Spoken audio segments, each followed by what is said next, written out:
পৌরসভার সমস্ত কর্মচারীরা এক হয়েছে চারটে মূলত দাবি এখন দেয়ালে পিঠ থেকে গেছে, সবকটাই বেতন সম্পর্ক।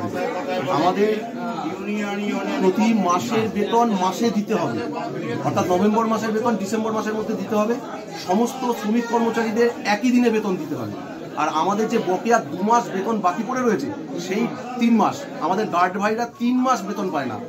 আমাদের 2 মাসের বেতন বাকি, এবং আমাদের যে এমার্জেন্সি কিছু ডিপার্টমেন্ট আছে তাদের অতিরিক্ত যে কাজ করিয়েছে তারও টাকা বাকি আছে। এই সমস্ত কিছু আজকে ওনাদের বলতে হবে আমরা কবে পাবো, অথবা আজকে আমাদের টাকা দিতে হবে। অতিরিক্ত 10 মাস এই সমস্ত কিছু বাকি আছে। এই বেতন সম্পর্কিত বিষয়গুলো আজকে যদি ফয়সলা না হয়, আমরা এখানে আজকে থেকেই কাজ বন্ধ করে বসে যাচ্ছি।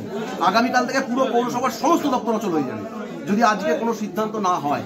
আরেকটা যেটা অমানবিক সিদ্ধান্ত নিচ্ছে পৌর বোর্ড, হঠাৎ কোনো কাজ কথা না বলে 65 বছরে যারা কাজ করে তাদের বলা হচ্ছে 1 জানুয়ারি থেকে বসিয়ে দেওয়া হবে, তাদের হাতে কোনো পয়সা দেওয়া হবে না। 2 মাসের বেতন বাকি, 3 মাসের বেতন বাকি, ধারে জর্জরিত পরিবারগুলো আত্মহত্যা করা ছাড়া কোনো পথ থাকবে না। আমরা আগামী দিনে সিদ্ধান্ত নেব, ওই 65 বছরের ওপরের ছেলে মেয়েদের যদি বসানোর, লোকেদের যদি বসানোর সিদ্ধান্ত হয়, এই নিয়ে এসে চেয়ারম্যানের ঘরের সামনে ওরা আত্মহত্যা করবো, দেখবো কতটা মানবিক উনি সুযোগ করে দিচ্ছেন। এই নিয়ে কি বলবেন? দেখুন, আমি তো এখন মহিলাদের অপরাজিতা বিল নিয়ে মিটিং চলছে, আমি এই ব্যাপারটা জানি না, খবর নিয়ে বলবো। দীর্ঘদিন এরকম পৌরসভা নিয়ে টাল বাহানা, মাইনে, বেতন, এরকম বারবার ঘেরাও কর্মসূচি একদম আন্দোলনের মেলার কেন্দ্রবিন্দু হয়েছে পৌরসভা, কি বলবেন?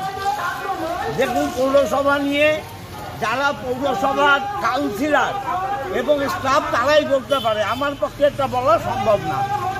আপনি দাদা এখানকার বিধায়ক, চুঁচুড়ার বিধায়ক, আপনি একটা গার্জেন, এই চুঁচুড়ার গার্জেনের